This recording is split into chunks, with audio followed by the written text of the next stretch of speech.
Always unplug the oven and let it cool before replacing the light bulb.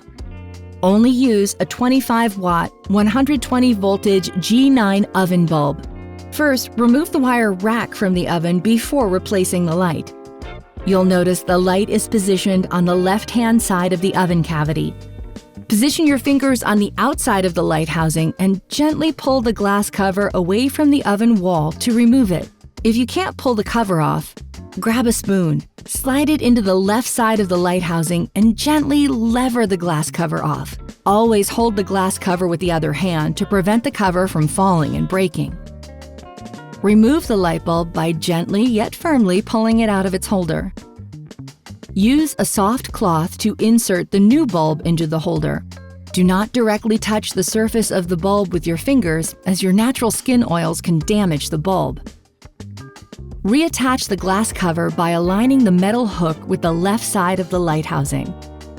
Slide the opposite end of the glass cover into the metal bracket on the right side of the housing.